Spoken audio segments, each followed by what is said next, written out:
Welcome to Blizzard Fire. We hope this video helps fire up your solution. In this video, I will explain how to turn on your Garmin HRM Pro Plus. First, moisten the 2 electrode pads on the back of the strap. This ensures good conductivity. Next, wear the heart rate monitor directly on your skin, just below your sternum. The device automatically activates when it detects your heart rate, so there is no manual power button to press. It's designed for seamless, immediate use.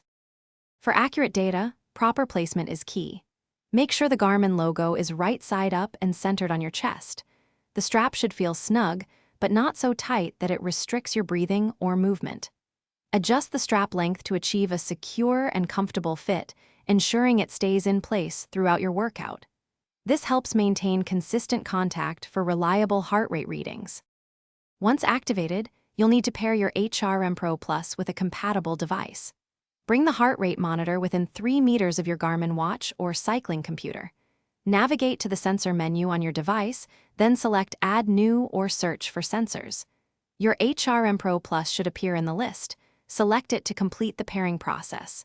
It supports both ANT Plus and Bluetooth Low Energy. The HRM Pro Plus is powered by one user-replaceable CR2032 coin cell battery. You can expect up to 12 months of battery life with 1 hour of daily use.